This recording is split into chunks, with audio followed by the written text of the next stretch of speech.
சர்வ முருகார்ப்பணம் பரணியாஸ்ட்ரல் டிப்ஸ் சேனலுக்கு உங்க எல்லாரையும் அன்போடு வரவேற்கிறேன். நம்ம சேனலுக்கு இப்போ தான் புதுசாக வந்திருக்கீங்கன்னா மறக்காம சப்ஸ்கிரைப் பண்ணி வச்சுடுங்க. அப்பதான் தினம்பரோட வீடியோ உங்களால் பார்க்க முடியும். நம்ம வந்து நிறைய பத்தின டாபிக் பார்த்துக்கலாம். இன்னைக்கு அதில் பார்க்கக்கூடிய டாபிக் என்ன, இறைவன் கொடுத்த வாழ்க்கையும் மனிதன் எடுத்துக்கொண்ட வாழ்க்கையும் அப்படிங்கிறத இன்னைக்கு நம்ம ஒரு கதையா பார்க்க போறோம். சரிங்களா? வீடியோக்குள்ள போறதுக்கு முன்னாடி இந்த வீடியோ உங்களுக்கு ரொம்ப பிடிச்சா மறக்காம லைக் பண்ணி ஷேர் பண்ணிடுங்க. சரி, இப்போ வீடியோக்குள்ள போகலாம். இறைவன் வந்து பூமியை படைச்சு அதுல வந்து ஜீவராசிகளை படைக்கிறதுக்காக தயாரானார். உடனே என்ன செஞ்சாரு, நாயை படைச்சார். நாயை படைச்சு என்ன சொன்னார்னா, அவருக்கு வந்து 20 வருடங்கள் உனக்கு ஆயுள் இருக்கும். நீ வந்து மனிதர்களுக்கு காவலாக இருப்பாய், மிகவும் நன்றி உள்ளவனாக அவர்களை சுற்றி சுற்றி வருவனாக இருப்பாய். உனக்கு வந்து 20 வருடம் ஆயுள் காலம் கொடுக்குறேன் அப்படிம்பாரு.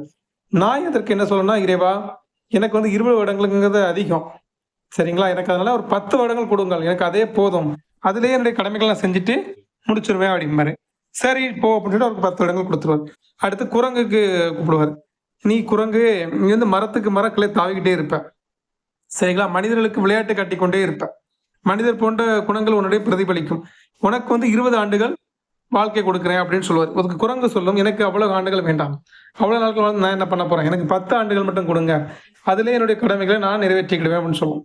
அடுத்தல மாடை படைப்பார். மாடை படைச்சு, உனக்கு வந்து நான் 60 ஆண்டுகள் கொடுக்குறேன், நீ வந்து மனிதனுக்காக உழைப்பாய், சரியா, பொதி சுமைப்பாய், வண்டி இழுப்பாய், அவர்கள் விவசாயத்துக்கு நல்ல உதவியா இருப்பாய், எல்லாம் பண்ணுவ, சரியா, உனக்கு அதனால 60 ஆண்டுகள் ஆயுள் இருக்கும் அப்படின்னு. அதுக்கு மாடு சொல்லும், நான் அவ்வளவு ஆண்டுகள் நான் எதுக்கு இருந்து என்ன பண்ண போறேன், என்னுடைய கடமைகள் செய்ய அவ்வளவு ஆண்டுகள் ரொம்ப அதிகம், அதனால எனக்கு 20 ஆண்டுகள் மட்டும் கொடுங்க அப்படின்னு சொல்லி மாடு சொல்லும். உடனே இறைவனும் ஒத்துக்கிடுவார்.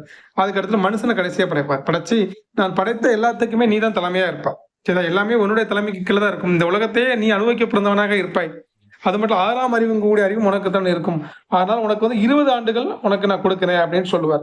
மனிதனுக்கு இது வந்து கோபத்தை ஏற்படுத்தும். கடவுள்கிட்ட, என்ன கடவுளே நீ சொல்ற, இந்த உலகத்தையே நான் கெட்டி ஆளக்கூடியவன், எனக்கு 20 ஆண்டுகள்ங்கிறது ரொம்ப அற்ப ஆயுள், அதனால என்ன பண்றேன்னா, நாய் கொடுத்த 10 வருஷம், குரங்கு கொடுத்த 10 வருஷம், மாடு கிட்ட அமைச்சிருக்க 40 வருஷம் சேர்த்து எனக்கு மொத்தமா கொடுத்துரு அப்படின்னு சொல்லி கேக்கு.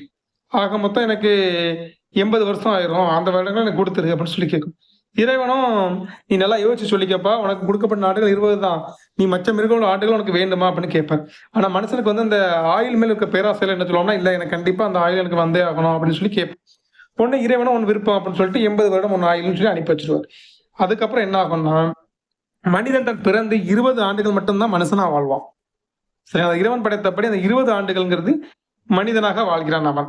அந்த 20ல இருந்து 40 ஆண்டுகள், அதாவது 60 ஆண்டுகள் வரைக்கும் என்ன செய்யறான்னா, மாடோட ஆண்டுகள் 40 எடுத்து தெரியுமா, அப்ப 40 20 60 அப்போ மாடாக உழைக்கிறான். அந்த மாடு எப்படி உழைத்து தன் ஓனருக்காக எப்படி உழைச்சி இந்த சாட்டடிப்பட்டு மண்டி தேர்லாம் இழுத்து சங்கடப்படுதோ, அதே போல இவனும் 60 வயது வரைக்கும் குடும்பத்திற்காக மாடா உழைக்கிறான்.